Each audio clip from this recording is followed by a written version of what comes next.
হায় রে হায়, দিনকালের যে অবস্থা, বাইরে গেলে হোটেলে আর কিছু খাইতে পারি না। যে জিনিসের দাম বেড়েছে তার সাথে খাবারেরও দাম বেড়েছে। 8 টাকা করবো না খরচ, আজ বানাবো বাসায় বিরিয়ানি। কিভাবে অল্প টাকায় বিরিয়ানি তৈরি করি সেটাই আজকে আপনাদের শেয়ার করব। শুধু তো টাকাই নষ্ট করছেন, বাসায় একটু সেভিংস তো করেন। হোটেলের থেকেও মজাদার হবে আপনার বাসার রান্না। আজকেই তৈরি করে দেখুন বিরিয়ানি রান্না। তো বন্ধুরা আর কথা নয়, চলুন রেসিপিটা শুরু করি। তো প্রথমেই আমি দিয়ে দিলাম কড়াইতে তেল, তারপরে দিয়ে দিলাম পেঁয়াজ কুচি, সাথে দিয়ে দিলাম 3টা তেজপাতা। সুন্দর মতো ভেজে নিচ্ছি বন্ধুরা। তো বন্ধুরা দেখতেই পাচ্ছেন কি সুন্দর আমার পেঁয়াজগুলো ভাজা হচ্ছে, আর দেখতেও কিন্তু দারুণ লাগছে।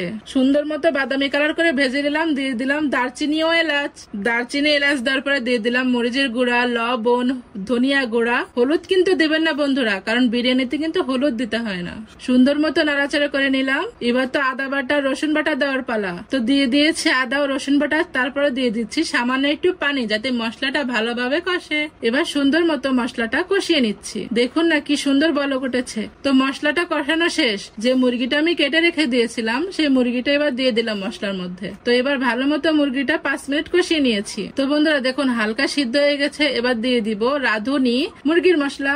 এটা আপনারা অল্প দামে পেয়ে যাবেন। আর স্বাদ বাড়ানোর জন্য দিয়ে দিলাম টক দই। এটা কিন্তু আপনারা মিষ্টান্নতে পেয়ে যাবেন। তো বন্ধুরা মুরগির মাংসটা ভালোভাবে কষিয়ে নিব। তো বন্ধুরা মুরগিটা আমি সাইডে কষিয়ে নিচ্ছি। আমি অন্য সাইডে পোলাও চাউলটা ধুয়ে নেব।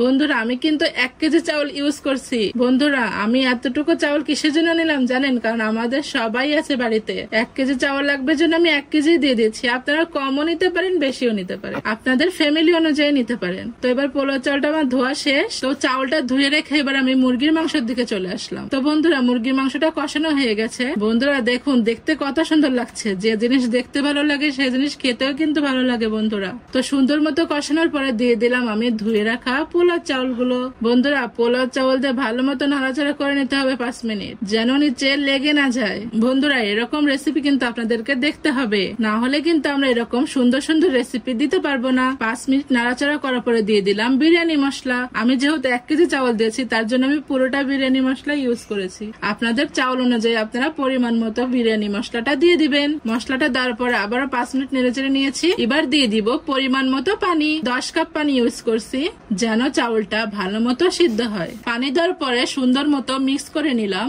বন্ধুরা এবার ঢাকনা দিয়ে ঢেকে দেওয়ার পালা। ঢাকনা দিয়ে ঢেকে দেওয়ার পরে আমি 20 মিনিট অপেক্ষা করছি। বন্ধুরা 20 মিনিট অপেক্ষা করার পরে হয়ে গেল আমার চিকেন বিরিয়ানি। বন্ধুরা দেখতে কিন্তু রেস্টুরেন্টের থেকেও সুন্দর লাগছে, মনে হচ্ছে কি তেহেরি।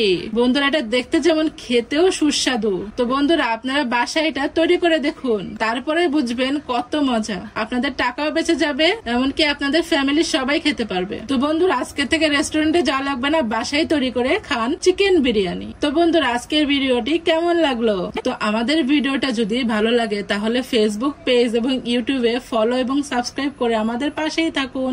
ধন্যবাদ বন্ধুরা।